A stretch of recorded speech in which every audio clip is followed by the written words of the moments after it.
Ubila sam čoveka. Ali kako i gde se to desilo? Ovo je multifunkcionalni teren na kome se može probati svo oružje celog spektra po zakonu o oružju i municiji. Međutim, ovo je i klubski prostor Safari kluba, odakle obično sve naše ekspedicije polaze.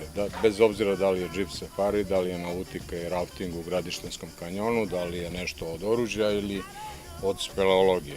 Ovde dolaze ljudi koji vole rekreaciju, strani turisti, ali i mi početnici koji želimo da se okušamo u pucanju.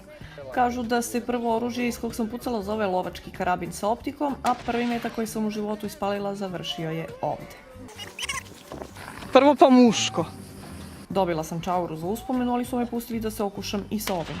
I tu me poslužila početnička sreća.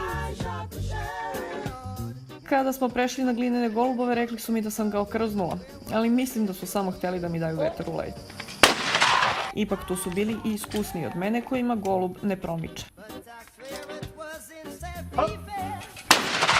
Dolazim ovde od 2003. godine, čim sam položio obuku u rukovanju vatrenim oružjem, postao sam član Safari kluba. Od tada redovno dolazim, najviše ovde zbog gađanja glinenih golubova. Sa pištoljima je moj iskusni kolega bio spretniji, dok sam ja izgledala ovako. I slučajno pogodila metu s početka priče. Onda sam od 10 pokušaja uspela da dobacim i jednu sekiru. A na kraju, za slučaj da nam nije bilo dovoljno adrenalina, naš vodič iz Safari kluba provozao nas je 1400 metara dugom stazom za džip programe.